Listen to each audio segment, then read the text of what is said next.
Happy Bharat, happy world is Bharat. Welcome, grand welcome. Golden time start now. అనండి, వినండి, కనండి, అనుభవించండి రాజా. నేను మీ మనీ పవర్ బాబా పండుగ యోగాచార్య, numerology, excellent life coach. So మనం గురు ప్రార్థన చేసుకొని ఈ రోజు వీడియో మొదలు పెడదాం. ఓం సదాశివ సమారంభాం శంకరాచార్య మధ్యమాం అస్మదాచార్య పర్యంతం వందే గురు పరంపరాం.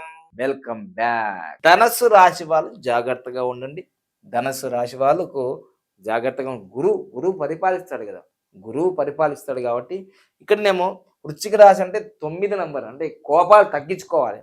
మరి తులారాశి వాళ్ళకి 6 నంబర్, మంచి లగ్జరీ నంబరే. అర్థమైంది. ఒక్కొక్క రాశికి రూల్ చేసే వాళ్ళు ఉంటారు. అలానే ఇక్కడ ధనుసు రాశి అంటే గురువు అనుగ్రహం ఉండాలి. అంటే దత్తాత్రేయ టెంపుల్ కానీ, దక్షిణామూర్తి కానీ, షిర్డీ సాయి కానీ, మీరు హిందూ, ముస్లిం, క్రిస్టియన్స్ అంటే మీ యొక్క గురువులని ఆశీర్వాదం తీసుకోండి, తల్లిదండ్రుల ఆశీర్వాదం తీసుకోండి.